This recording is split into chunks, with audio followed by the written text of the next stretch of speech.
কিন্তু আমি খাদিজা যে বালিশটার উপরে মাথা দিয়ে শুয়ে আছি, এটা দোজাহানের বাদশার কোল। পৃথিবীর কোনো নারী পায় নাই, আর কিয়ামত পর্যন্ত কোনো নারী পাবে না। আমি সেখানে মাথা রেখেছি, আমার কোনো কষ্ট হয় নাই। আল্লাহ নবী সাল্লাল্লাহু আলাইহি ওয়াসাল্লাম জিজ্ঞাসা করছেন, খাদিজা কিছু লাগবে, কিছু দেবো, বলো না, কোনো কিছু প্রয়োজন আছে বলো, আমি তো তোমার কাছে রয়েছি, বলো আজ আমি তোমাকে দেবো, বলো। বললেন, ইয়া রাসূলুল্লাহ, ইয়া হাবিবাল্লাহ, আমি চাইলে আপনি দেবেন তো? বললে, খাদিজা গোটা জীবনে কিচ্ছু চাইলে না, আজ শেষ সময়ে চাইছো, আমি তোমাকে না করবো না, বলো। বললেন, ইয়া রাসূলুল্লাহ, ইয়া হাবিবাল্লাহ, আমি মারা গেলে আমার কাফনের কাপড় একটু দামি কাপড়ে দেবেন তো?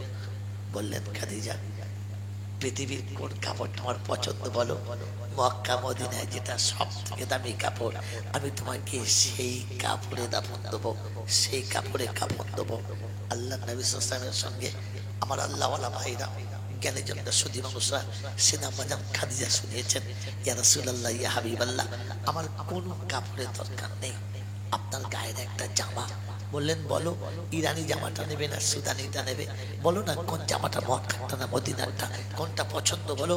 বললেন, ইয়া রাসূলুল্লাহ, ইয়া হাবিবাল্লাহ, আমার কোনো জামা দরকার নেই, ওই জামাটা, যে জামাটা পরে আপনি উম্মতের কাছে কলেমার দাওয়াত নিয়ে গেছেন, উম্মতের জন্য গাড়ি হেরাতে বসে কেঁদেছেন, ওই জামাটা, যে জামাটা আপনি পরতে পরতে নোংরা হলে আমি কেচে দিয়েছি, আবার পরে গেছেন, আবার ময়লা হলে কেচেছি, কাচতে গিয়ে ফেটে গেছে, আমি নিজে হাতে খেজুরের পাতা সেলাই করেছি, আবার যখন ফেটে গেছে চামড়া দিয়ে তালি লাগিয়েছি, আবার যখন ফেটে গেছে তখন আমি চটের তালি লাগিয়েছি, এরপরে যখন আপনি পড়েছেন আর ফেটে গেছে, সেলাই করতে পারছি না, আপনি বাদ দিয়ে দিয়েছেন, ইয়া রাসূলুল্লাহ, ইয়া হাবিবাল্লাহ, সেদিন আপনি জামাটা বাদ দিয়েছেন, আমি কেচে ভাঁজ করে রেখেছি, ওই জামাটা আপনি শুধু খালি আমাকে দেবেন। আল্লাহ নবী বললেন, খাদিজা আমার এত জামা তোমার পছন্দ নয়? সেদিন বললেন, ইয়া রাসূলুল্লাহ, ইয়া হাবিবাল্লাহ, এটা আমি আমার সন্তানদের জন্য রেখে গেলাম, আজও জান্নাতুল মালায় শুয়ে রয়েছে, আজও জান্নাতুল মালাতে শুয়ে রয়েছেন। আর বললেন, ইয়া রাসূলুল্লাহ, ইয়া হাবিবাল্লাহ, এটা আমার সন্তানদের জন্য রেখে গেলাম, আমি চলে গেলে মাটি খেয়ে নেবে, আমাকে ছেঁড়া জামাটা দিলেই হবে। আল্লাহ নবী বললেন, ঠিক আছে।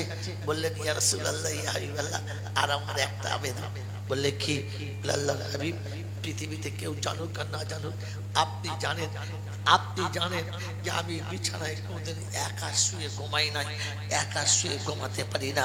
আপনি আমাকে এসে সাড়া দিয়েছেন, এশা নামাজ পড়ে রাত্রি 12টায় 1টায় 2টোয় যখন ডেকেছেন, ইয়া খাদিজা, আমি একবারই সাড়া দিয়েছি, আসসালামু আলাইকুম ইয়া খাদিজা, এক সালামে জবাব দিয়েছি।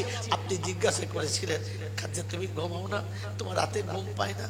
সেদিন বলেছিলাম, ইয়া রাসূলুল্লাহ, আপনি যখন বাড়ি থাকেন না তখন শুধু খালি ধর থাকে, তাতে প্রাণ পাখি থাকে না, আমি শুধু খালি আপনার অপেক্ষায় থাকি, বিছানা সাজিয়ে দিই, বিছানা সুন্দর করে সাজিয়ে দিই, অপেক্ষা করি, বিছানা সাহেন্সা যতক্ষণ আসবে না, দাসী বিছানায় দেহ রাখতে পারে না, তাই আমি কোনোদিন বিছানায় একা শুই নাই, কিন্তু 5 জন স্বামীর মতো, 5টা স্বামীর মতো আপনি আমাকে খবরে একা রেখে দিয়ে চলে আসবেন, আমার সাথে তো আপনি যাবেন না।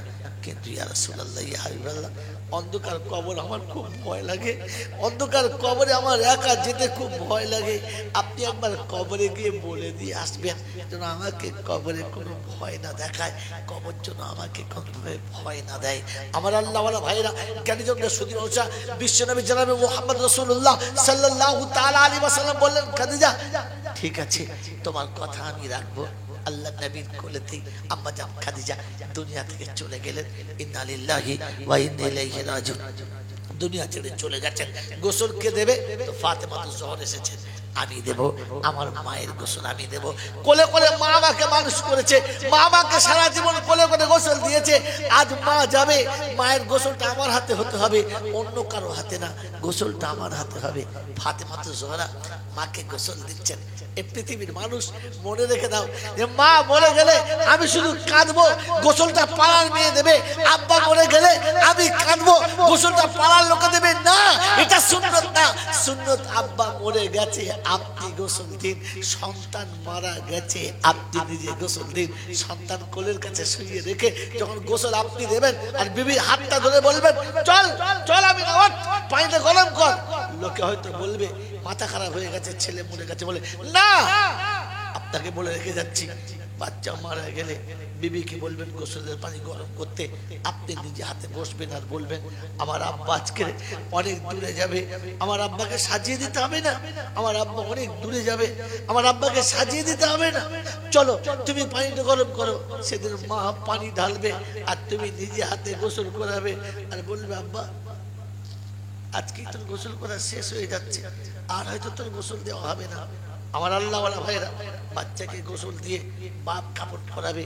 বাচ্চা যখন গোসল দেবে, বন্যার গরম পানি শেষ হয়ে গেলে চোখের গরম পানি শেষ হবে না, কাপড় পরানোর সময়তে তখন গোলাপ পানির বোতল শেষ হয়ে গেলে বাপের চোখের পানি শেষ হবে না, চোখের পানিতে কাপড়টাতে থাকবে।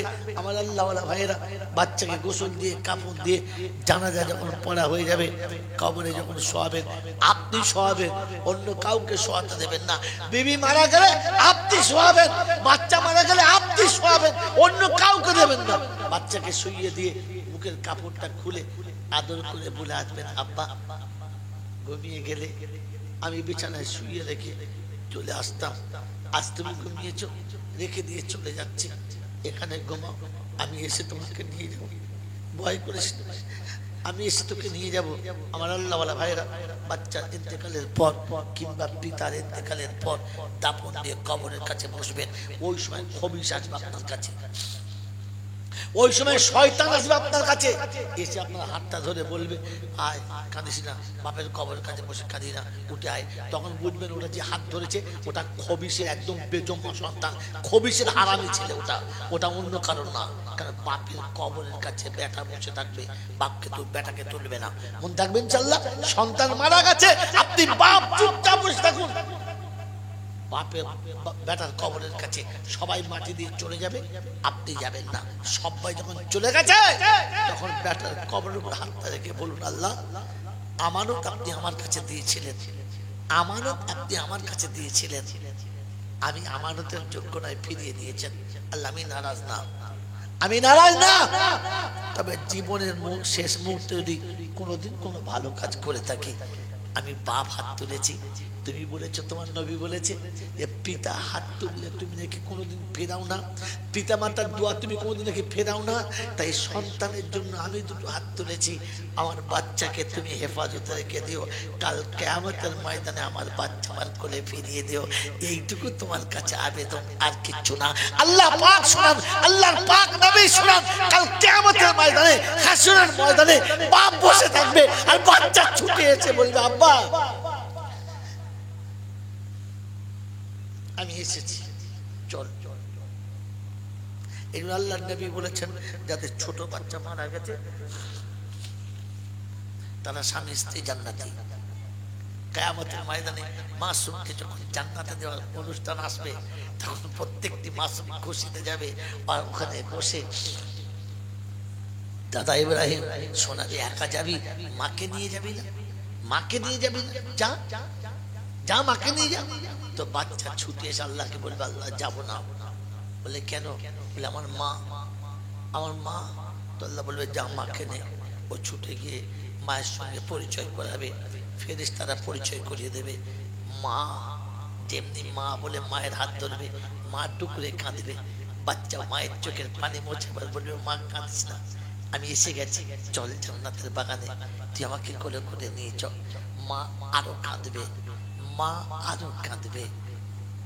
তো জিজ্ঞাসা করবে মা আমি তোর কোলে চেপেছি তাই বলে তুই কাঁদছিস, আমি তোর হাত ধরেছি বলে কাঁদছিস? বলছে না রে, তোর জন্য কিচ্ছু করি নাই। ঈদের দিন যাদের জামা কাপড় কিনে দিয়েছি, ঈদের দিন যাদের সাজিয়ে নিজেরা পুরাতন কাপড় পরেছি, তারা আমাকে চিনতে পারে নাই, তারা আমাকে বৃদ্ধ বয়সে দুমুঠো ভাত দেয় নাই, তুই তো শুধু দুধটাও ভালো করে খাস নাই।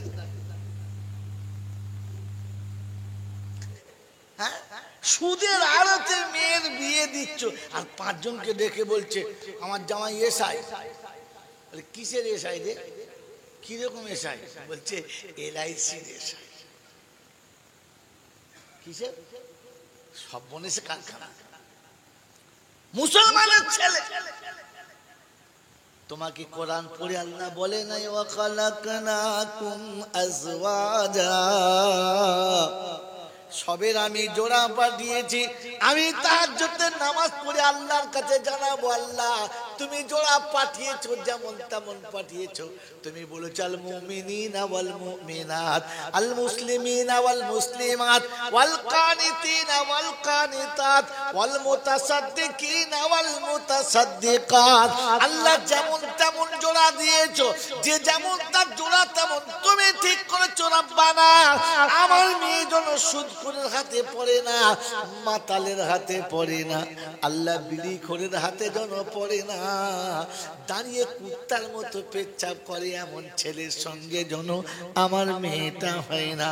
আল্লাহ দরকার আছে, হ্যাঁ না না বলেন? আমি তো নিজে আল্লাহ সেজে বসে আছি, আমি ঠিক করবো জামাই, আমি ঠিক, আমি ঠিক করেছি। তুই কে রে? তুই কে? বোকা কোথায়? আল্লাহর পছন্দ পছন্দ না, ও নিজেই ঠিক করেছে।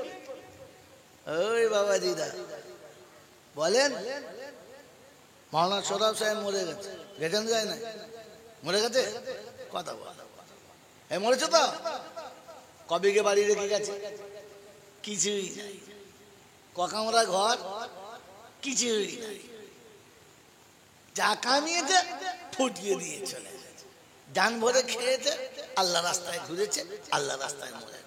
কিন্তু ছেলেরা আলেম করে গেছে, হাফেজ করে গেছে, মেয়েদেরকে ভালো ভালো আলেমের সাথে বিয়ে দিয়ে গেছে, তাদের তকদির তাদের হাতে খোদার সাথে জুড়ে দিয়ে গেছে, আর বলে গেছে বাবা আমি এসেছি চলে যাচ্ছি, তোরা এসেছিস তোরা যাবি, আমি আমার রাস্তা পরিষ্কার করে গেলাম, বাকি তোরা দেখে নে।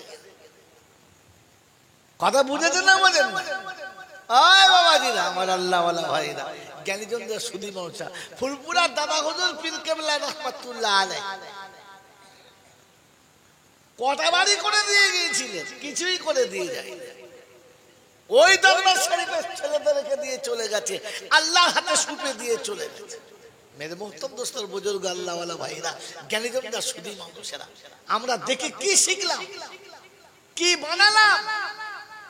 সারা জীবন শুধু খালি নিজে খোদা সেজে বসে আছি, গাড়ি আমি করে দেবো, বাড়ি আমি করে দেবো, 3 তলা গাড়ি, 4-5খানা বাড়ি, মানে সব আমি করে দেবো, আল্লাহর দরকার নাই। আছে?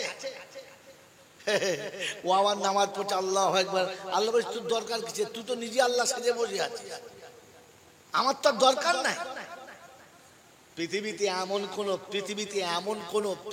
এমন কোন প্রাণী আছে? একটা প্রাণীর নাম বলুন যার বাচ্চা কাঁদে আর মা ছটফট করে না, একটা প্রাণীর নাম বলুন। আরে মানুষ বাদ দিয়ে কোনো গরু ছাগলের নাম বলুন না। আছে পৃথিবীর এমন কোন প্রাণী যার বাচ্চা কাঁদে আর মা ছটফট করে না?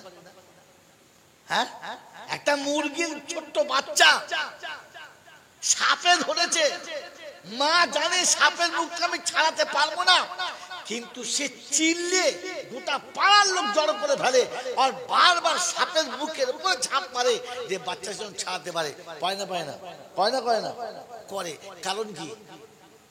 কারণ কি? তার বাচ্চা কেঁদেছে, তার সহ্য হয় নাই। বলেন পৃথিবীর প্রত্যেকটি মা তার বাচ্চাকে যত ভালোবাসে, আল্লাহ তার বান্দাকে তার থেকে 70 গুণ বেশি, জোরে বলে, ভালোবাসে। এই বান্দা কাঁদে আর আল্লাহ সাড়া দেয় না, তাই হয়?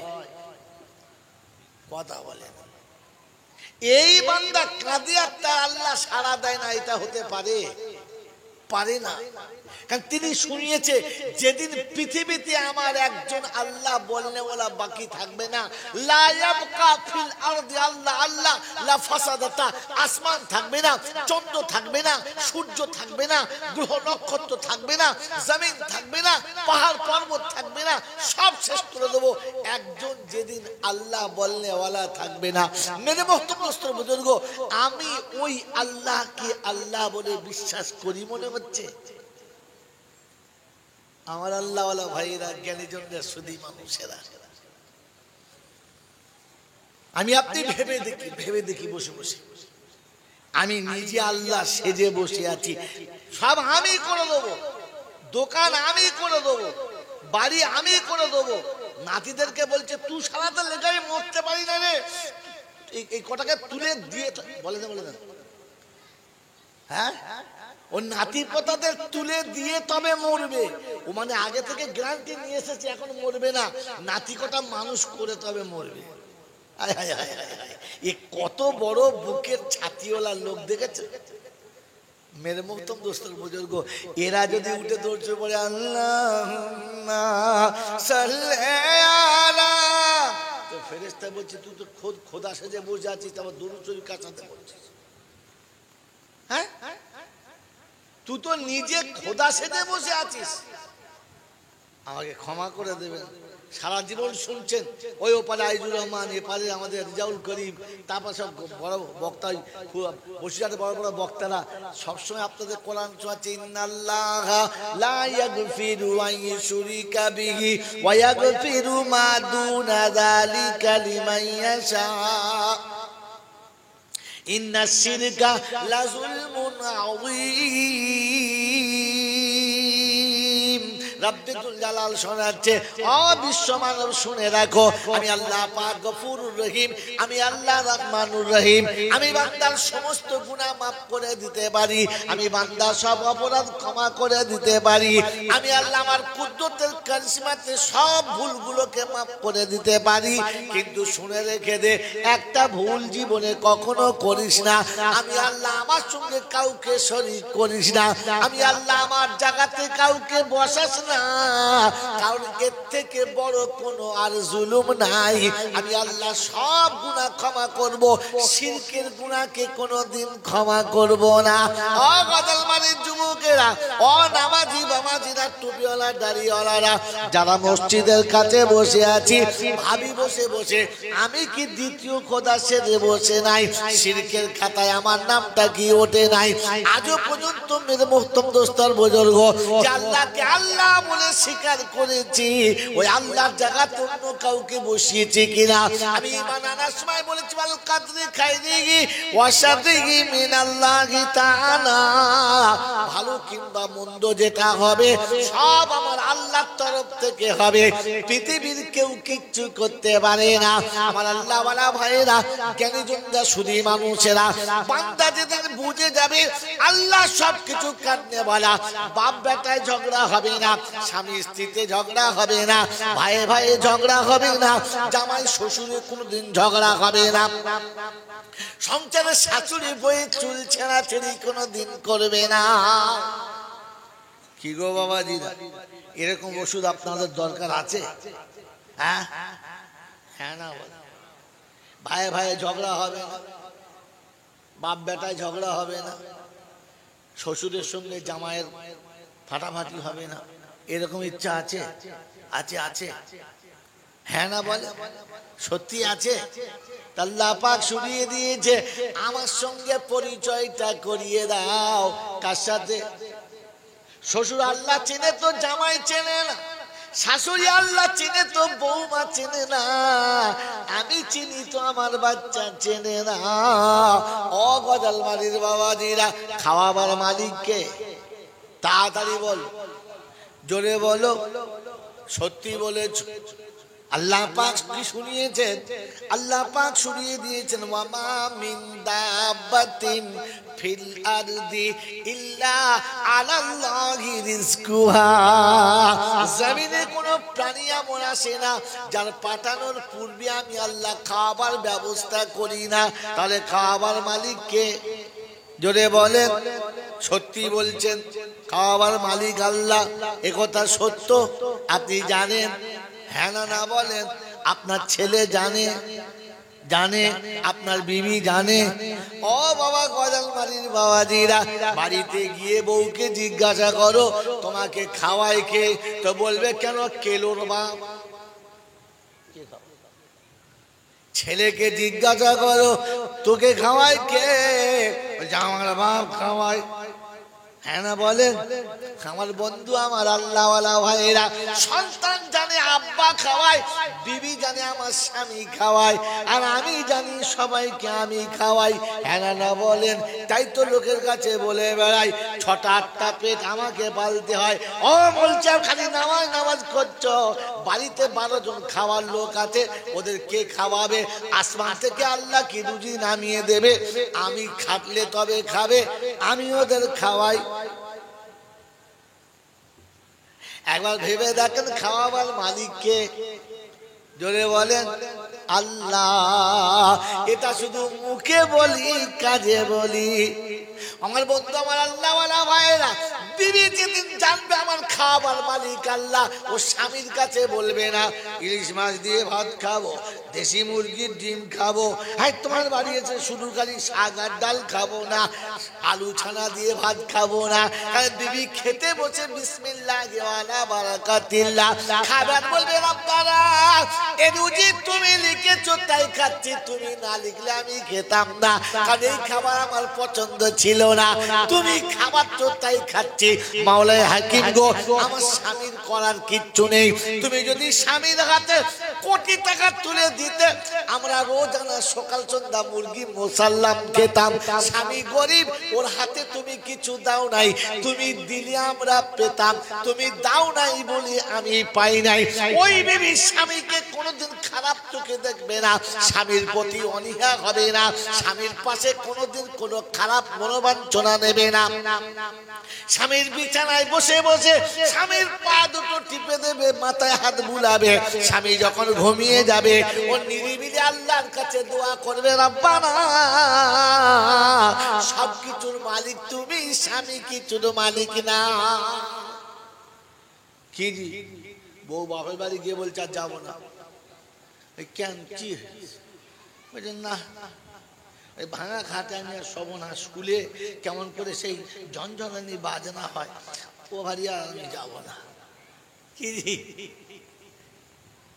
তা খাট দেবো বলছেন? না দেবো বললে হবে না, ঘরে শুয়ে থাকলে চাঁদ দেখা যায়, ও বাড়ি আর যাবো।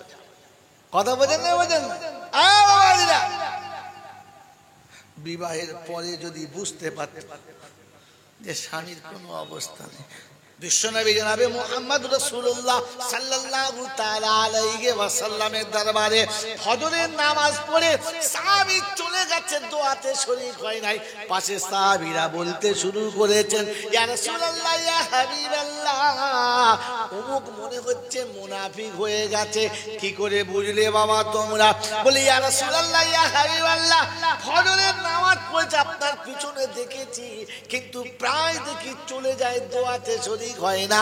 ইয়া রাসূলুল্লাহ, ইয়া হাবিবাল্লাহ, মনে হচ্ছে মুনাফিক হয়ে গেছে। আল্লাহ রাসূল সাল্লাল্লাহু আলাইহি ওয়াসাল্লাম ফজরের নামাজ পড়ে ঘুরে বসেছেন, সাহাবী উঠে দাঁড়িয়ে গেছে। আল্লাহ নবী বললেন, আমি রাসূল দোয়া করি, তুমি শরীক হও, এটা চাও না? সাহাবী করুণ স্বরে বললেন, ইয়া রাসূলুল্লাহ, ইয়া হাবিবাল্লাহ, আমার আব্বা মা আপনার পায়ে কুরবান যাক, আমার ইচ্ছা তো যায় দোয়া করে তবে যাব, কিন্তু একটা অসুবিধা আছে। আমরা বলে কি বলতাম, তুমি জানো আমাদের বাড়ির কি অবস্থা? কথা বলছেন না? আপনি তো মসজিদে বসে ইমামতি করছেন, ডিম সেদ্ধ খাচ্ছেন আর চিৎ মাথায় ঘুমোচ্ছেন, বাস। সাহাবী ওরকম বেয়াদব ছিলেন না, বললেন, ইয়া রাসূলুল্লাহ, ইয়া হাবিবাল্লাহ, একটু অসুবিধা আছে। আল্লাহর পাক নবী সাল্লাল্লাহু আলাইহি ওয়াসাল্লাম বললেন, বাবা আমার সামনে বলা যায় না? বললি, ইয়া রাসূলুল্লাহ, বলা যায়, কিন্তু কথাটা খুব গোপনীয় কথা, একটু ইতস্তত করছিলাম সবার সামনে। আল্লাহ রাসূল বললেন, আমার কাছে বললেন, ইয়া রাসূলুল্লাহ, ইয়া হাবিবাল্লাহ, ফজরের নামাজ পড়ে চলে এজন্যই যাই, আমি যখন আসি নামাজ পড়তে, স্বামী স্ত্রী সংসার আমাদের মেম্বার দুটো, কিন্তু পরনের কাপড় একটা, ওই কাপড়টা পরে আমি নামাজ পড়তে আসি, আর মনে মনে করি ওয়াক্ত চলে যাওয়ার আগে যদি না পৌঁছাই তাহলে বিভিন্ন নামাজটা কাজা হয়ে যাবে, তাই ছুটে গিয়ে কাপড়টা দিয়ে দিই, আমি আড়ালে বসে বিবি নামাজ পড়ে নেয়। আল্লাহ রাসূল বললেন, যাও, আল্লাহ তোমাদের বরকত দেবে, যাও। চলে গেলেন। বিবিকে কাপড়টা দিলেন, নামাজ পড়লেন, নামাজ পড়ে বিবি গেলেন, সালাম দিলেন, কিন্তু মুখে হাসি নেই। মায়েরা বোনেরা যারা শুনছেন, ঘটনা শোনাবো আসলে টার্গেট নেই, আপনাকে নোকতাটা শোনাচ্ছি। বিবি এসে সালাম দিয়ে পাশে বসেছেন, তো সালামের জবাব দিয়েছে, মুখে সেই স্বাদ নেই। তো বলছে আমার অপরাধ আপনি মার্জনা করে দেবেন, আমার ভুল হলে ক্ষমা করবেন, বলুন আপনি আমার উপর নারাজ কেন? বললেন নারাজ কোথায়? বলে প্রতিদিন ফজরের নামাজ পড়ে পাশে আসলে তুমি যে আবেগ ভরে হাত বাড়িয়ে আমাকে বাহুতে নাও, আজকে নিলে না। আমাকে যে হাসি মুখে সালাম দাও, আজকে দিলে না, আজকে দিলে না। বললে আমি তোমার কে হই? আজিব সিন। বিবি জিজ্ঞাসা করছে, আজিব সিন, আপনি আমার কে হন এটা জিজ্ঞাসা করার কি আছে? বলছে না, বলো না। বলছে কেন, আমি তোমার স্বামী। বলে আমি স্বামী? আমি তোমার স্বামী? বললে হ্যাঁ। আপনি আমার স্বামী? বলছে যে পরনের কাপড় একটা কিনে দিতে পারি নাই আমি, এরপরও আমি স্বামী? এ হলো বিবি। তো স্বামীর পিঠে থাপকে দিয়ে সাব্বাস দিতে বলছে, শোনো এই জন্য আপনার মনটা খারাপ? বললে হ্যাঁ। বললে স্বামী, কাপড়টা তোমার কাছ থেকে পাওয়ার জন্য আমি তোমাকে ভালোবাসি না। তোমার সংসারে গোটা জীবন কাটিয়েছি, তোমাকে সেবা করেছি, যতদিন বাঁচবো ততদিন সেবা করব। দুটো শাড়ি পাবো, চারটে গহনা পাবো, অনেক কিছু অলংকার পাবো, এটা না। স্বামী তোমার সঙ্গে থাকবো, তোমাকে রাজি করব, তুমি খুশি হবে। পৃথিবীর জমিন ছেড়ে চলে যাব, এ কাপড় দেখতে থাকবে না। জান্নাতি পোশাক পরার জন্য অপেক্ষা করে আছি। স্বামীর নাফরমান হয়ে যেন কবরে যাই না, স্বামীর সঙ্গে যেন বেয়াদবি করি না, স্বামীর সঙ্গে যেন কোনোভাবে অন্যায় ব্যবহার করি না।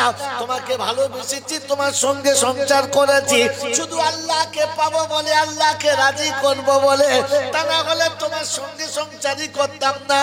স্বামী তুমি এটার জন্য মনক্ষুণ্ণ হবে না। কাপড় পেলাম আর নাই বা পেলাম, সংসারে কিছু থাক বা নাই থাক, আপনার সঙ্গে সম্পর্ক আল্লাহ জুড়ে দিয়েছে। সম্পর্ক যেন বরকরার থাকে, কোন সম্পদে যেন সম্পর্ক কাটে না। আমাদের বউরা হলে কি বলতো, মরণ নয় বিয়ে করতে গেলে বিষ খেতে পারো না, এমন এমন ফতোয়া দেবে যে বিছানায় মরে গেলেও বুঝতে পারবে। মেরে মহত্তম দোস্তর বুজুর্গ আল্লাহওয়ালা ভাইরা, জ্ঞানীজনরা, সুধী মানুষ, কারণ বিবি জানে সবকিছু দেওয়ার মালিককে। জোরে বলে, ওজন্য স্বামীর কাছে অভিযোগ নাই। আমাকে ভালো শাড়ি দাও, ভালো চুড়ি দাও, ভালো কিছু দাও।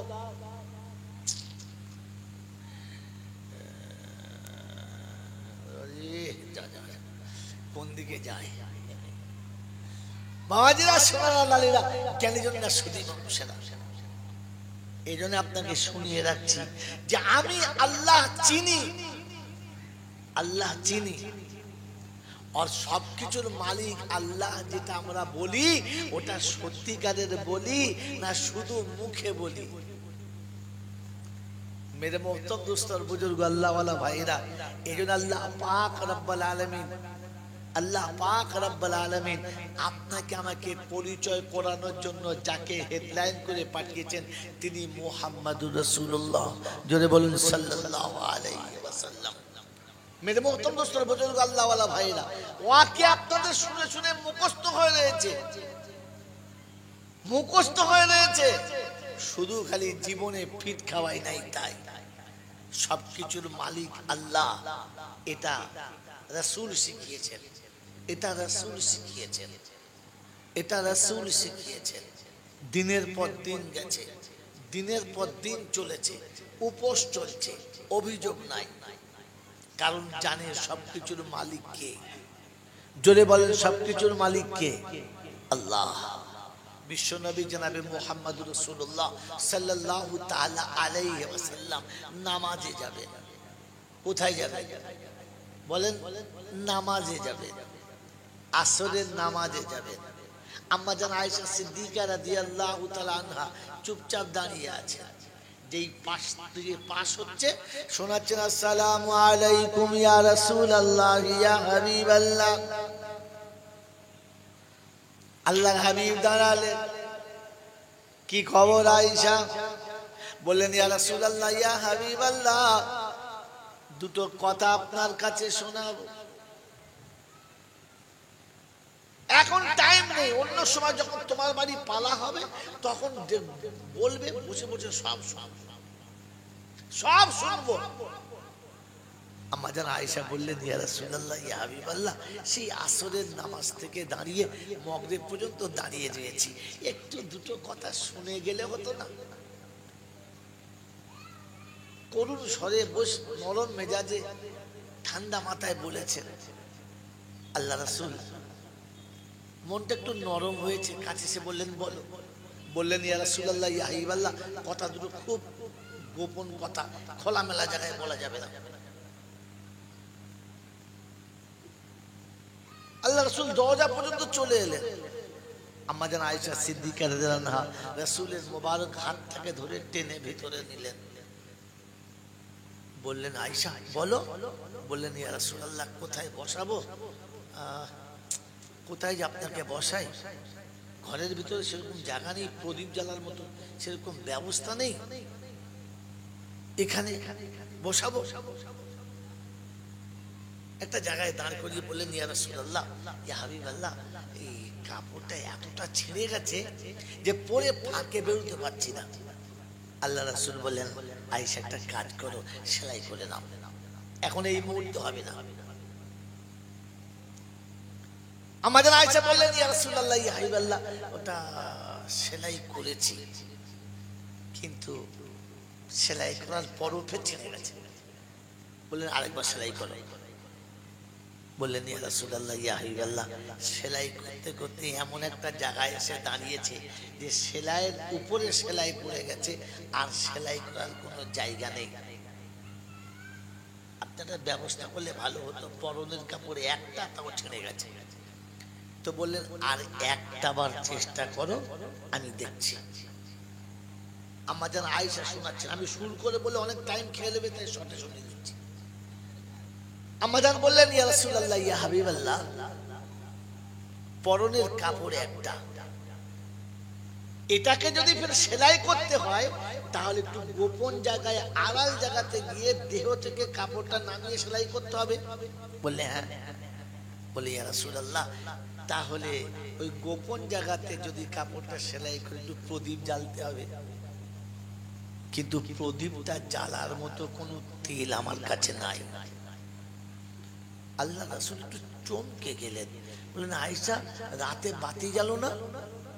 বললেন, ইয়া রাসূলুল্লাহ ইয়া হাবিবাল্লাহ, বাতি জ্বালার মতো তেমন কোনো তেল নাই, তাই আসরের ওযু করে নেই, আসরের শেষে ওযু করে নেই, ওটাতেই মাগরিব পড়ি, ওটাতে এশা পড়ে বিছানায় শুয়ে যাই, আর ফজরের সময় উঠে আবার ওযু করে নামাজ পড়ে নেই, প্রদীপ জ্বালার প্রয়োজন হয় না। আল্লাহর পাক নবী সাল্লাল্লাহু তাআলা আলাইহি ওয়াসাল্লাম বললেন, আয়েশা, এতটা কষ্টে কোনোদিন অভিযোগ করলে না? বললেন, না। একটা পাত্র দাও, কি হবে দেখি, যদি কারো কাছে একটু তেল পাই। আল্লাহ রাসূল পাত্র নিয়ে তেলের জন্য মদিনার গলিতে নামবেন, আম্মা জান আয়েশা হাতটা ধরে বললেন, ইয়া রাসূলুল্লাহ ইয়া হাবিবাল্লাহ, আমি একজন নারী, আর আমার জন্য আপনি তেল চাইতে যাবেন, কে দেবে আর কে দেবে না, হয়তো কেউ দুটো কথা বলে ফেলবে, আপনি আমার জন্য কারো কাছে লাঞ্ছিত হন, এটা আমি আয়েশা পছন্দ করি না। একটুখানি আমার কাছে বসে যান, আপনার চাঁদ মুখের আলোতে আমি কাপড়টা সেলাই করে নেব, অসুবিধা হবে না। মেরে মোহতরম দোস্ত বুজুর্গ, হালাত এমন এসেছে যে কোন রকমের ব্যবস্থা নেই, তবু স্বামী কারোর কাছে ছোট হোক, এটাতে বিবি রাজি না। এইটাতে বিবি জোরে বলে রাজি না, কারণ তিনি জানতেন এই সব কিছুর মালিক কে? আল্লাহ। এই সব কিছুর মালিক আল্লাহ। তাই স্বামীর উপরে অভিযোগ না। মেরে মোহতরম দোস্তর বুজুর্গ, আল্লাহওয়ালা ভাইরা, আজকে সেই নবী দিবসের মাস, আর আমি আপনি সারা জীবন শুধু খালি নবী দিবসই করে গেলাম, কিন্তু আমার জীবনে নবী দিবস এলো কিনা এইটা একবারও দেখলাম না। 64 বছরের জীবনী শোনাতে বলছিলেন। 64 বছরের জীবনী শুনতে গেলে আপনাকে তো কমপক্ষে 64 দিন লাগাতে হবে। আপনি তো 64 দিন দূরের কথা, 64 ঘন্টাও বসতে পারবেন না। কি বসা সম্ভব? তাহলে আমাকে 1 ঘন্টার মধ্যে 64 বছরের ঘটনা বলা এটা সম্ভব? কিন্তু দুর্ভাগ্য, আমাদের দেশে যা নবী দিবস চলে, তার নবীর জীবনী চলে না। নবীর জীবনীর বাইরের গল্প চলে। আর রাগ করেন না, একটা কথা বলে রাখি, কথা বোঝার চেষ্টা করুন। মেরে মোহতরম দোস্তর বুজুর্গ, আল্লাহওয়ালা ভাইরা, জ্ঞানীজনরা, সুধী মানুষেরা, আল্লাহর নবী 40 বছর পরে নবী হয়েছেন না তার আগে নবী হয়েছেন? জোরে বলে। 40 বছর পরে। আর নবী দিবসে যা কিছু ঘটনা চলে, ওটা 40 বছরের পরের ঘটনা না আগের ঘটনা? বলেন বলেন। যা চলে সারা জীবন নবী দিবসে, সেটা নবী জীবনের পূর্বে না পরে? যদি বলে নবী জীবনের পূর্বের ঘটনা, যেটা আপনার নিলেও ভালো, না নিলেও ভালো, জানা ভালো, শুনে রাখা ভালো। তাতে আপনার জাজবাত বাড়বে, বাড়বে, আপনার এনার্জি বাড়বে। কিন্তু নিতে হবে নবুয়তের পরের জীবনী। কথা মনে থাকবে ইনশাআল্লাহ? কথা মনে থাকবে ইনশাআল্লাহ? মেরে মোহতরম দোস্তর বুজুর্গ, আল্লাহওয়ালা ভাইরা, সারা জীবন নবী দিবস শুনছি, আর তাতে নবীর নবুয়তের পূর্বের ওয়াকিয়া চলছে। মেরে মোহতরম দোস্তর বুজুর্গ, আল্লাহওয়ালা ভাইরা, নবুয়ত আসার পরে কি হয়েছে? নবী যখন নবী ছিলেন না, মক্কার মানুষের সাথে নবীর কোনো দুশ্মনী ছিল না। নবী যখন নবী ছিলেন না, তখন পৃথিবীর কোন মানুষ নবীর দিকে আঙুল তুলতেন না, বরং সবাই নবীকে আদর করে বুকে নিতেন, সবাই নবীকে ভালোবাসতেন, শ্রদ্ধা করতেন, সম্মান দিতেন। যেদিন তিনি তার নবুয়তের বহিঃপ্রকাশ করলেন, সেদিন নবুয়তের নবীর যারা বন্ধু ছিল, সব বন্ধুগুলো বিগড়ে গেল। কথা এখান থেকে শুনেন মেরে মোহতরম দোস্তর বুজুর্গ, আল্লাহওয়ালা ভাইরা, যে মক্কাতে আল্লাহর নবীকে মানুষ আঙুল তুলে দেখাতো, যে যদি দেখতে চাস তো আব্দুল্লাহর বেটা মুহাম্মদকে দেখ, এই দেখ, এ হলো ছেলে, এ হলো একজন মানুষ, যারা যে আমাদের গর্বের পাত্র, সবাই বলতো। কিন্তু যেদিন রাসূল বলেছেন লা ইলাহা ইল্লাল্লাহ মুহাম্মাদুর রাসূলুল্লাহ, সেদিন কিন্তু ওই বন্ধুগুলো সব আপনার বিগড়ে গেছে। মেরে মোহতরম দোস্তর বুজুর্গ, আল্লাহওয়ালা ভাইরা, অতএব নবুয়ত সাথে নিতে গেলে বন্ধুত্ব বিগড়াবে, নবুয়ত সাথে নিতে গেলে আত্মীয়তা বিগড়াবে, নবুয়ত সাথে নিলে স্বার্থে ঘা পড়বে, নবুয়ত সাথে নিলে আপনার চোখের পানি পড়বে, নবুয়ত সাথে নিলে আপনাকে লাঞ্ছিত হতে হবে। এটা হলো নবী দিবসের প্রথম সূচনা।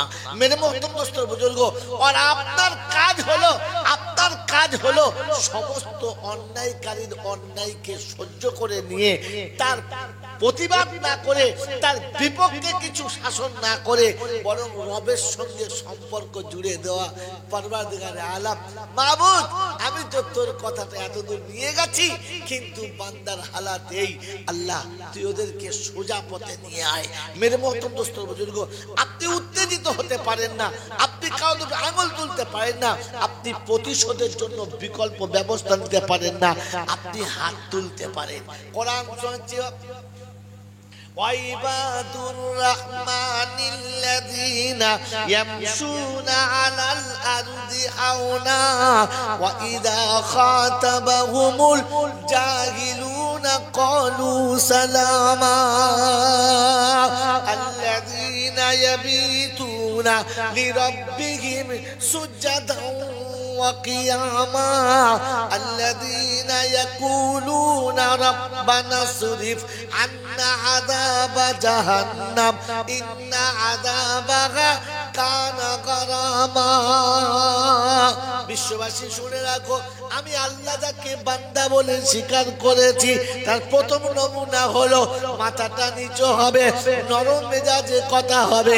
দুশমন যখন তার উপরে অত্যাচারের বন্যা বয়াবে একটাই কথা শুধু বলবে, একটাই কথা বলবে, সালামা কলু সালামা।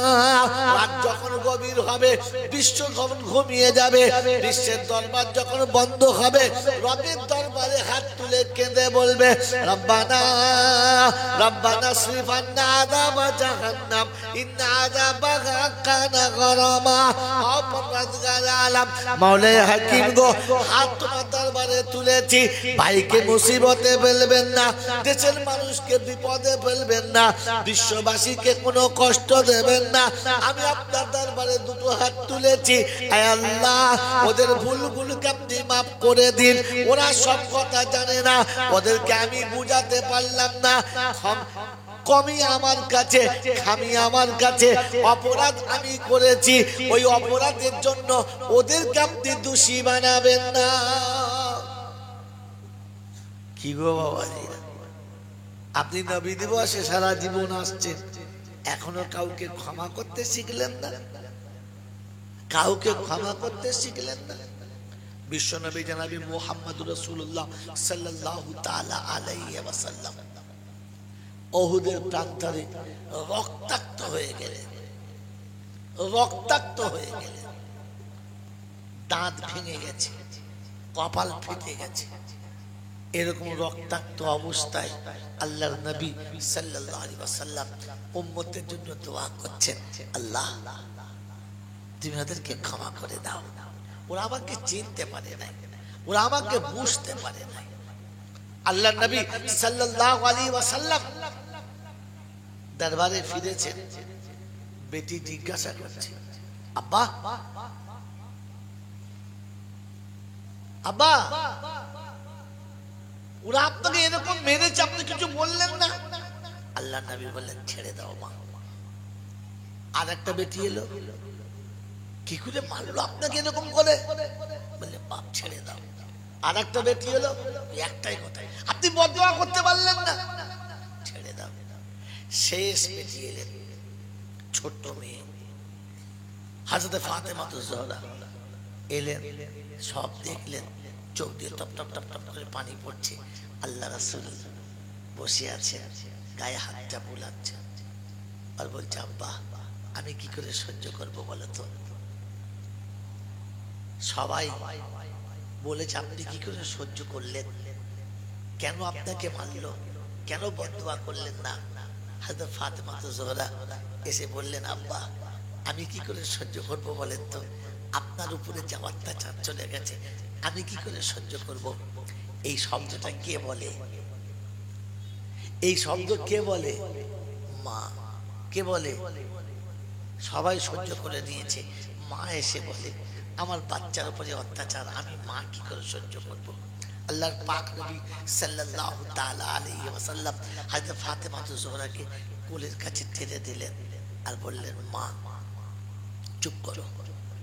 আল্লাহর নবীকে ঘরের ভিতরে নিয়ে গেলেন, ঘরের ভিতরে নিয়ে গেলেন, পানি গরম করলেন আর বললেন দরজা বন্ধ করে দাও, দরজা বন্ধ করে দাও। আল্লাহ রাসূল বলেছেন কেন বাইরে বসে আছি, আমার শরীরটা পরিষ্কার করে দেওয়া হবে না? আমার ফাতেমা জোহরা শোনাচ্ছে আব্বা বাচ্চা ছোট থাকলে বাইরে গোসল দিতে হয়, বড় হয়ে গেলে ভিতরে আনতে হয়, বাইরে নয়। আমাদের দেশের নিয়ম কি? ছোটবেলায় ছেলেরা ঘরের ভেতরে গোসল করে আর বুড়ো কটা বলেন ইটেন্ডার ঘাটে করে, যেন ওপার থেকে বুঝতে পারে হ্যাঁ লাইট জেলে পুকুরে নামছে। ছি ছি লজ্জা নাই, মরার পরে ঘরের ভেতরে নিয়ে যায়। मेरे मोहतरम दोस्तों बुजुर्ग अल्लाह वाला भाईरा विश्व नबी जनाब मुहम्मद रसूलुल्लाह सल्लल्लाहु ताला अलैहि वसल्लम के ঘরের ভিতরে নিয়ে গরম পানি দিয়ে কাপড়টাকে ভিজিয়ে দেহে রক্তগুলো মুছে শুইয়ে দিয়েছেন, পরিষ্কার করে শুইয়ে দিয়ে হাতে জৈতুনের তেল নিয়ে ভালো করে ঘষে ওই ফেটে যাওয়া জায়গাগুলোকে আম্মা জান ফাতেমাতু জোহরা তেলটা লাগাচ্ছেন আর গরম তেলের সেঁক রেখে আল্লাহ রাসূলের চোখটা লেগে গেছে। আল্লাহ রাসূল আম্মাজান ফাতেমাতু জোহরার কোলে মাথা রেখে ঘুমাচ্ছেন, তন্দ্রাচ্ছন্ন হয়েছেন। হঠাৎ ঘুমিয়ে স্বপ্ন দেখছে মা এসেছে আর মা এসে মাথার কাছে বসেছে, কপালে হাতটা রেখে আর বোঝাচ্ছে খুব লেগেছে বেটা, খুব কষ্ট হয়েছে, খুব কষ্ট হচ্ছে না। এই বলে আম্মাজান আমিনা আল্লাহর নবীর কপালে হাতটা বুলাচ্ছেন। আল্লাহর নবী ঘুমের ঘরে মা বলেই হাতটা ধরেছে, তো কপালে দেখে হয়তো ফাতেমার হাত, হাতটা ধরে চোখ খুলে দেখে বেটির হাত, চুপ করে তাকিয়ে রয়েছে। হয়তো ফাতেমাতু জোহরা জিজ্ঞাসা করছে তোমার মা কই, তোমার মা তো কবে চলে গেছে, তুমি কাকে মা মা করে চিল্লাচ্ছ, কাকে মা বলে ডাকলে? বিশ্বনবীর চোখ দিয়ে তত করে পানি আসছে। আম্মাজান ফাতেমার হাতটা ধরে শোনাচ্ছেন, আমি ফাতেমার হাতটা ধরে আছি, স্বপ্নে আমি আমার মায়ের হাতটা ধরেছি, আমার মা এসে হাতটা বলিয়ে দিচ্ছিল। মেরে মোহতরম দোস্তর বুজুর্গ, উম্মতের জন্য এতটা কুরবানি দিয়ে দুনিয়া ছেড়েছেন, দুনিয়াতে উম্মতকে রেখে চলে গেছে। আমি আপনি সেই রাসূলকেই ভুলে গেছি, সেই নবীকে ভুলে গেছি যে নবী গোটা জীবন উম্মতের জন্য সবটুকু দিয়ে চলে গেছে। আমার আল্লাহওয়ালা ভাইরা কেন জন্য শুধু মানুষেরা, আমার সোনামণি মায়েরা বোনেরা, বিশ্বনবী জনাবে মুহাম্মদ রাসূলুল্লাহ সাল্লাল্লাহু তাআলা আলাইহি ওয়াসাল্লাম উম্মতের জন্য দিন রাত দুটো সমান করে দিয়েছেন। আমার বাবাজিরা, আমার সোনার চাঁদ বন্ধুরা, আমার সোনামণি মায়েরা বোনেরা, এই দুটো কথা আপনাকে শুনিয়ে রেখে যাচ্ছি। একটা কথা শোনাচ্ছিলাম যে সবকিছুর মালিক আল্লাহ, এটা যেন ভুলে না যায়। আর প্রত্যেকটি মাকে বলবো যেন স্বামী থেকে দূরে থেকে না যায়। জান্নাতে যাওয়া আপনাদের জন্য সব থেকে সহজ রাস্তা, যেটা পৃথিবীর আর কোনো মানুষের জন্য না। পুরুষদের জান্নাতে যাওয়া অনেক কষ্টের, কিন্তু মায়েদের জান্নাতে যাওয়া বড় সহজ। আমার আল্লাহওয়ালা ভাইরা কেন জন্য শুধু আমার সোনামণি মায়েরা বোনেরা, বিশ্বনবী জনাবে মুহাম্মদ রাসূলুল্লাহ সাল্লাল্লাহু তাআলা আলাইহি ওয়াসাল্লাম উম্মতের মঙ্গলের জন্য খোদার দরবারে হাত তুলে কাঁদছেন। দিন চলে গেছে, রাত চলে গেছে, দিন এসে গেছে, সারাটা দিন রাত 24 ঘন্টা পার হয়ে গেছে। আম্মা জান খাদিজা মনে মনে ভাবছেন, তাই তো বাড়ি এখনো ফিরলো না, খাওয়া দাওয়া কি হলো জানি না, কি হালাত আছে জানি না, তাই নিজে হাতে খাবার বানিয়ে নিয়ে গাড়ি হেরাতে আল্লাহর নবীর কাছে পা করে চলেছে। মেরে মোহতরম দোস্তর বুজুর্গ, আল্লাহওয়ালা ভাইরা জ্ঞানের জন্য শুধু মানুষরা পেয়ারা নবী সাল্লাল্লাহু সঙ্গে সাক্ষাতে চলেছে, দিদারে চলেছে, অর্ধ রাস্তায় চলে গেছে, দুর্গম পাহাড়ের মিডল পয়েন্টে চলে গেছে। অত্যন্ত রোদের সময়তে পাহাড় এমনিতে গরম হয়ে আছে, পুড়ে যাবার মতো অবস্থা। পাথরের কোণাতে পা রেখে রেখে চলেছে, রাস্তা নেই, আস্তে আস্তে চলেছে। একটা সময় পাটা স্লিপ খেয়ে গেছে, পাথরের কোণ লেগে পায়ের তলা ছিঁড়ে রক্তাক্ত হয়ে গেছে, ফিক দিয়ে কাঁচা রক্ত আসছে। আল্লাহু আকবার বলে আর একটা পাথরের কোণ ধরে নিজেকে সামালে নিয়েছে আর আস্তে আস্তে করে পাহাড়ের উপরে চলেছে। পূর্ণ পাহাড়ের উপরে চলে যাবার পরে পায়ের তলা দিয়ে তখন রক্ত আসছে, নিচের পাথরটা একেবারে তেপে লাল হয়ে আছে, ভালো মানুষ পা রাখতে পারছে না, ওই রকম রক্তাক্ত ছিঁড়ে যাওয়া পাটা তার উপরে ফেলতে ফেলতে চলেছে। গাড়ি হেরার মুখের কাছে গিয়ে মনে পড়ে গেছে, আমার মুখে যদি মলিনতা থাকে, আমার মুখে যদি কষ্টের ভাব থাকে, আমার স্বামী দেখলে কষ্ট পাবে। তাই আম্মা জান খাদিজাতুল কুবরা রাদিয়াল্লাহু তাআলা আনহা ওই জায়গাতে গিয়ে আস্তে করে বসলেন আর আঁচল দিয়ে মুখটা ভালো করে মুছে পরিষ্কার করে দিলেন। একটু মুখটা ফ্রি করলেন, একটু মুখে পানি মেরে মুখটাকে একবার পরিষ্কার করলেন, যেন আমার স্বামী বুঝতে না পারে আমার কষ্ট হচ্ছে। মেরে মোহতরম দোস্তর বুজুর্গ, আল্লাহ পাক রব্বুল আলামিন খাদিজার এই ভালোবাসা দেখে সেদিন মুগ্ধ হয়েছে আর জিবরাইলকে বলে পাঠিয়েছে, ও জিবরাইল যাও, তাড়াতাড়ি যাও, গিয়ে আমার হাবিবকে বলো খাদিজাকে আমি সালাম দিয়ে পাঠালাম। আল্লাহর নবী সাল্লাল্লাহু আলাইহি ওয়াসাল্লাম খুব খুশি হয়ে বসে আছেন।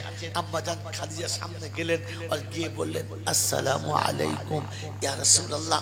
আল্লাহর নবী সালামের জবাব দিয়ে খুশি খুশি উঠে বললেন, খাদিজা একটা খবর শুনেছো, একটা সংবাদ শুনেছো? বললে কি? বললে খাদিজা তোমার আমার কাছে আসার পূর্বে জিবরাইল এসেছিল, এসে জিবরাইল বলে গেছে যে আল্লাহ তোমাকে সালাম দিয়েছে। আম্মা জান খাদিজাতুল কুবরা রাদিয়াল্লাহু তাআলা আনহা সেদিন পাথরের গায়ে হেরাতে পাথরের গায়ে কপালটাকে রেখে দিয়ে ডুক রেখে দিয়ে বলেছিলেন, ইয়া রাসূলুল্লাহ ইয়া হাবিবাল্লাহ, নারী জীবন ধন্য হয়ে গেছে, নারীত্ব সার্থক পেয়ে গেছে যে আজ আমাকে আমার আল্লাহ সালাম দিয়েছে। ইয়া রাসূলুল্লাহ ইয়া হাবিবাল্লাহ, আমি তো সামান্য একটা নারী, ওরকম রবের সালামের জবাব কি দিতে পারি? ইয়া রাব্বাল আলামিন, আপনার সালামের জবাব দেওয়ার আমি যোগ্যতা রাখি না। ইয়া রাসূলুল্লাহ ইয়া হাবিবাল্লাহ, আপনি আমার সালামের জবাবটা আল্লাহকে দিয়ে দেবেন। মেরে মোহতরম দোস্ত বুজুর্গ, আল্লাহ পাক শুনিয়েছেন, ও আয়াত সারা জীবন শুনেছি, ইন কুনতুম তুহিব্বুনাল্লাহ ফাত্তাবিউনি ইউহিব্বুকুমুল্লাহ। আল্লাহ পাক দেখাচ্ছে যে সেদিন আল্লাহর নবী সাল্লাল্লাহু আলাইহি ওয়াসাল্লামের সবথেকে আদরের বিবি আম্মা জান খাদিজাতুল কুবরা দুনিয়া ছেড়ে চলে যাবে, আর বেশিক্ষণ থাকবে না। চেহারা মলিন হয়ে গেছে, মুখটা শুকিয়ে গেছে, কপালের চামড়াগুলো জড়ো হয়ে গেছে। আল্লাহ রাসূল নামাজ পড়ে এসে মাথার কাছে বসেছেন, মাথাটাকে তুলে কোলের উপরে রেখে কপালে হাত বোলাচ্ছেন। আজ গজালবাড়ির ভাইদের বলে যাচ্ছি, আল্লাহ রাসূল সাল্লাল্লাহু আলাইহি ওয়াসাল্লাম এইরকম একজন বৃদ্ধা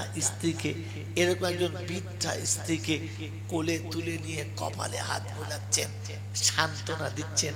খাদিজা তোমার কষ্ট হচ্ছে? আম্মা জান খাদিজা বলেন, না, আপনার আমার আজকের মুসলমানের বুড়ো বয়সে বিবিকে কোলে নিতে লজ্জা পাচ্ছে। হ্যাঁ না বলেন? ওদিক থেকে বউ টিটকিনি মারছে, বলছে দেখছো ভাব দেখো বুড়ো বয়সে মরছে, তবু ভাব যায় নাই, কোলে নিয়েছে। হারাম জাদি, বললে কি করে তুমি? লজ্জা করলো না তোমার? শ্বশুরের সামনে স্বামীর হাত ধরে অর্ধেক দেহ বার করে বাজারে তোমার লজ্জা লাগে নাই? কোন হিজড়িদের ঘরে জন্ম নিয়েছো? কোন কুত্তা কাওড়ার জন্মে তৈরি হয়েছো তুমি, যে যেদিন তোমার দেওরের হাত ধরে শ্বশুরের সামনে যেতে লজ্জা লাগে নাই?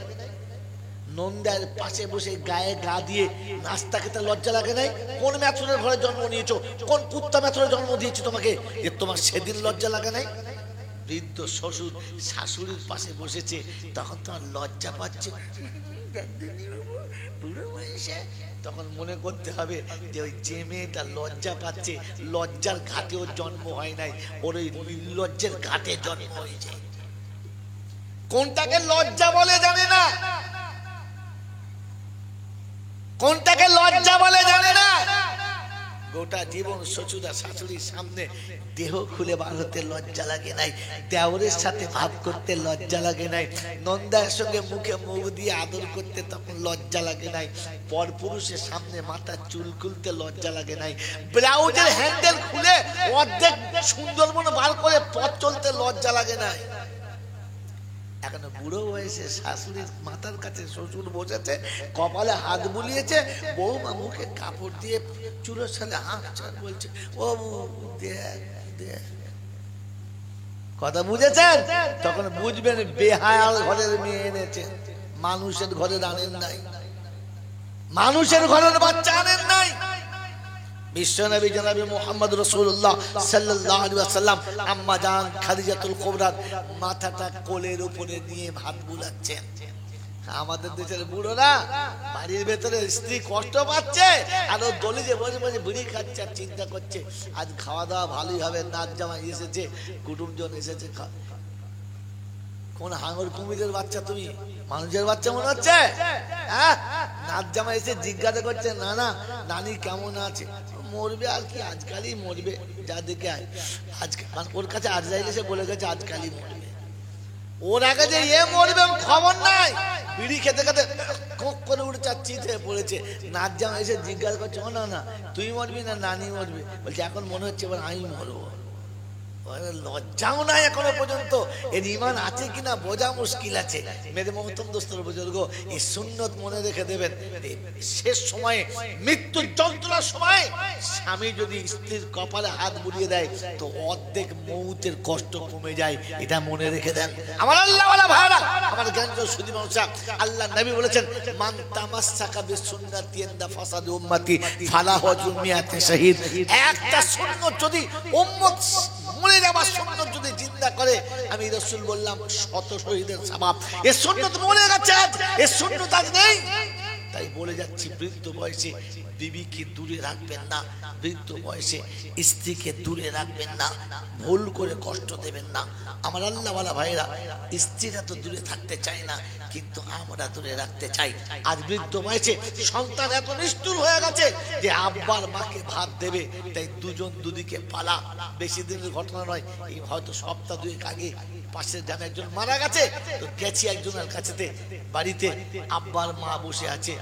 অবাক সিন, একটা বউ ছুটে এসে শরবত খাওয়াচ্ছে, 6-6টা বাড়িতে বউ, একটা বউ শরবত খাওয়াচ্ছে, সবকিছু করছে, বাকি 5টা বউ দেখছে।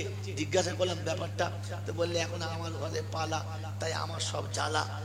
হ্যাঁ বাবা, তা ঠিকই বলেছিস। তা বাবজির কাছে যেই গেছি তখন দেখছি অন্যজন। আমি কি হচ্ছে? বলছে আব্বা ওর ভাগে, মা ওর ভাগে। আমার আল্লাহওয়ালা ভাইরা, জ্ঞানীজনরা, শুধু মানুষেরা, আমার সোনামণি মায়েরা বোনেরা, শ্বশুর খাবে এক জায়গায়, শাশুড়ি খাবে আরেক জায়গায়, সব ভাগ ভাগ পালা, একসাথে খেতে পাবে না। আমার আল্লাহওয়ালা ভাইরা, জ্ঞানীজনরা, শুধু মানুষরা, মা ছোট ছেলের কাছে, বাপ বড় ছেলের কাছে, দুজন দু জায়গায়, একই ঘরে, একই ঘরে, কসম খোদার বলছি, একই ঘরে, মাটির ঘর, উপর নাম ঘর, দুজন দুদিকে বাস করছে। আমার আল্লাহওয়ালা ভাইরা, জ্ঞানীজনরা, শুধু মানুষরা, শ্বশুরের পাতে আলু ছানা, সব সবজি রান্না, 1 পিস গোশ, আর ওদিকে শাশুড়ির পাতে দেশি মুরগি, বড় মাছ, ডিম সিদ্ধ, কুটুম এসেছে, ব্যবস্থাপনা ভালো, সব দিয়েছে। বসে বসে দেখছে স্বামীর পাতে আলু ছানা দিয়ে ভাত, আর আমার পাতে বড় মাছের মাথা। আপনি বলেন ওই স্ত্রীটা মাছের মাথা খাবে না বাহানা করে ধুয়ে দিয়ে পালাবে? আমার আল্লাহওয়ালা ভাইরা, জ্ঞানীজনরা, শুধু মানুষরা, আমার সোনামণি মায়েরা বোনেরা, আমার আল্লাহওয়ালা ভাইরা, শুনে রেখে দেন। ওই মাছের মাথাটা দুবার হাতে করে নেড়ে এক পাশে সরিয়ে দিয়েছে, আর 2টো ভাত কোন রকমের দুমুঠো খেয়ে বউকে বলছে, বৌমা এগুলো রেখে দাও, আমার খেতে ভালো লাগছে না, আমার খেতে ভালো লাগছে না, শরীরটা কেমন খারাপ করছে। সব সরিয়ে দিয়েছে। ছেলে এসে জিজ্ঞাসা করছে, হ্যাঁ মাথাটা মাকে দিয়েছিস? বললে হ্যাঁ, তোমার মাকে মাথা দিয়েছিলাম, তোমার মা মাথা খায় নাই। মুরগির গোশ দিয়েছিস? বলে ভালো ভালো গোশ দিয়েছিলাম, তোমার মা খায় নাই। 2টো সাদা ভাত ডাল মাখিয়ে খেয়ে বলছে আমার শরীর খারাপ করছে বলে চলে গেছে। বাস, বেটার দায়িত্ব শেষ, বড় বেটার দায়িত্ব শেষ। দুপুরে ভাত টাত খাওয়া হয়ে গেছে। এ বুড়ো দেখেছে বসে বসে যে বেচারি কিছুই খাই নাই। বৌমারা সব সুখের পায়রা দুপুরে ভাত টাত খেয়ে একেবারে এসি চালিয়ে কামরায় শুয়ে গেছে। এ চোরের মতো আস্তে করে গিয়ে জানলা দিয়ে ডাকছে, ময়নার মা, ময়নার মা। কি? বেরিয়ে আয়। বাড়ি এসেছে, বলছে কি হলো? একটু সরে আয়, এখানে বলা যাবে না। ওই গোয়ালের ওখানে নিয়ে গিয়ে জিজ্ঞাসা করছে, আগো তুই ভাত খেলে না? বলে খেলাম তো। দেখলে না তুই ভাত খেলাম? তো বলছে সত্যি বল, ভাত খেলি? ভাত খেলি? 2টো চোখ দিয়ে দরদর করে পানি আসছে, বলছে দোয়া করো আমি যেন খুব তাড়াতাড়ি মরে যাই। বললে কেন? বলে বড় আশা করে সেদিন গরিবের সংসারে ধান সিদ্ধ শুকনো করেছি, রাস্তার উপর ধান সিদ্ধ করে শুকিয়েছি, রাতের অন্ধকারে ধানে ঢেকিতে ধান ভেনে সেদিন বাজারে চাল বিক্রি করেছো, তুমি সারাদিন কষ্ট করছো, আমি সারাদিন খেটেছি, 5-5টা ছেলেকে নিজে হাতে পুত্রের মতো তৈরি করেছি, একদিন রাতে তুলে ধান সিদ্ধ করাই নাই, একদিন দিনের বেলা তাদেরকে দিয়ে কোনো কাজ করাই নাই। বাচ্চারা স্কুলে পড়তে যাবে তাই সকালে উঠে সব কাজের ফাঁকে রান্না করে খাইয়ে দিয়েছি, তাদেরকে বড় করেছিলাম যে একদিন তারা সুখে সংসার বাঁধবে, আর সেদিন বসে 2টো ঠান্ডা ভাত খাবো, এটাই তার পাওনা, এটা তার পাওনা। আজ তোমাকে আলু ছাড়া দিয়ে ভাত খেতে হচ্ছে, আর আমার পাতে মাছের মাথা। ওই মাথাটা খাওয়ার আগে আমার মাথাটা খেয়ে নেওয়া দরকার ছিল। ভাত খাওয়া আমার হয়ে গেছে, আর কোনোদিন বলবো না তুমি খাও, আমি আর খাবো না। মেরে মোহতম দোস্তর বুজুর্গ আল্লাহওয়ালা ভাইরা, কাছের লুকানো দুটো মিষ্টি ছিল, বলেছে এই দুটো খেয়ে পানি খা, এই বুড়ো বয়সে না খেয়ে থাকলে সারাদিন শরীর খারাপ করবে। দুটো মিষ্টি দিয়েছে, বলছে হাতে মিষ্টিটা নিয়ে বলছে তাড়াতাড়ি শুয়ে পড়ো, বড় বউ দেখলে তোমার ভাত উঠে যাবে আর তোমার তকদিরে ভাত জুটবে না। কিন্তু তকদিরে যেটা ছিল সেটা তো হয়ে গেছে, হ্যাঁ না না বলেন না, সেটা হয়ে গেছে।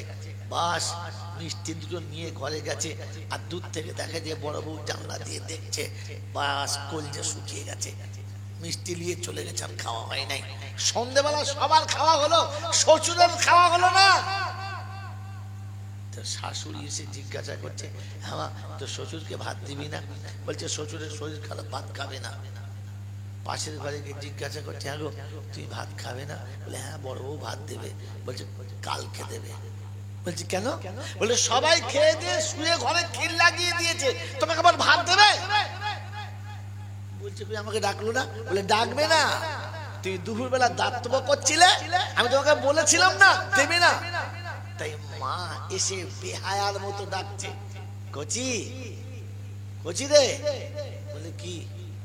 ওঠ না, রাতের বেলা সুইচ তুই জ্বালায় না, যা সকাল যা সকালবেলা। বলছে ওঠ না বাপ, খুব দরকার, ওঠ। সে উঠবে না, ওদিকে পাশে বসে রয়েছে সেই বদ্ধ খোঁটা মারা আছে, সে টেনে তুলতে পারছে না খোঁটা, উঠবে কোত্থেকে? যা করে কোন রকম করে দরজাটা খুলে বেরিয়েছে। কি হয়েছে বল, কি হয়েছে বল রাতেবেলা? তো মা তখন বেহায়ের মতো চোখের পানি টপ টপ টপ টপ করে ফেলছে, আর হাতে মিষ্টি দুধ দিয়ে বলছে বাপ শোন,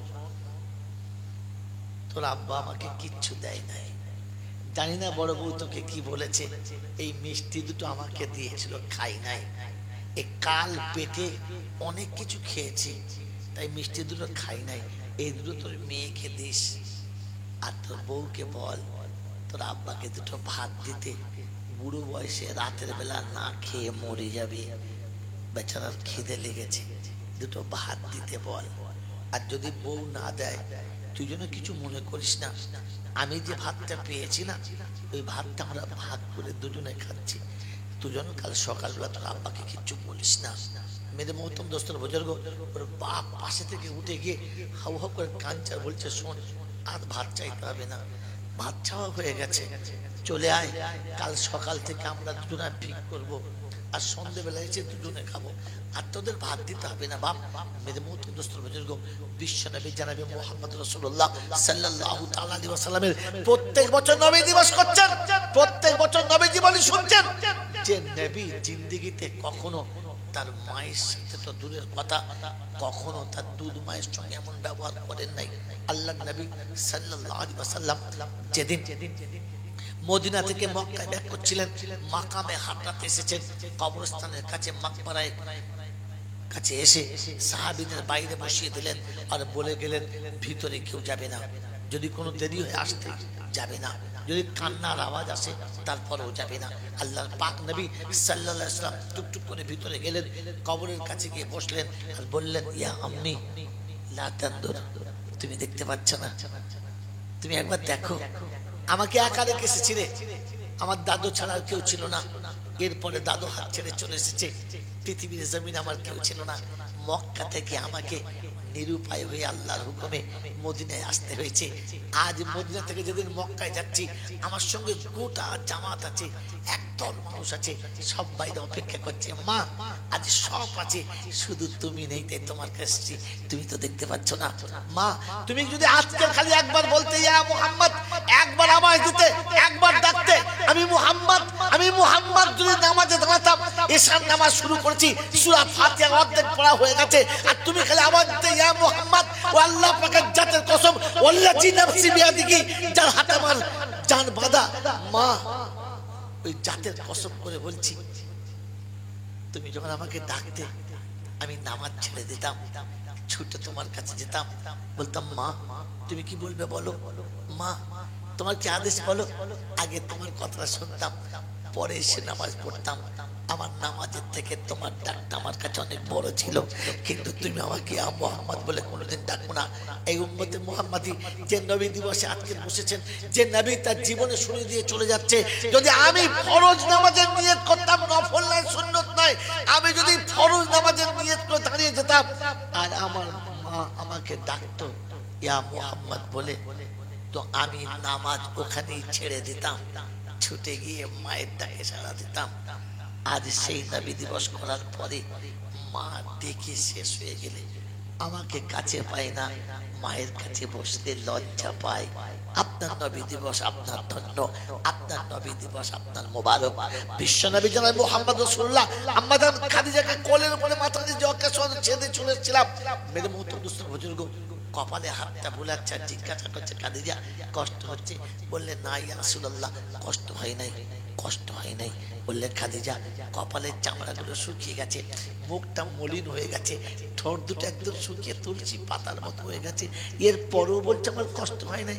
বললে ইয়া রাসূলুল্লাহ না, কারণ পৃথিবীর কোন রাজা বাদশার বিবি তার স্বামী যদি তার কোনো বালিশ করে দেয় সেটা 1000, 2000, 5000 টাকা দাম হবে।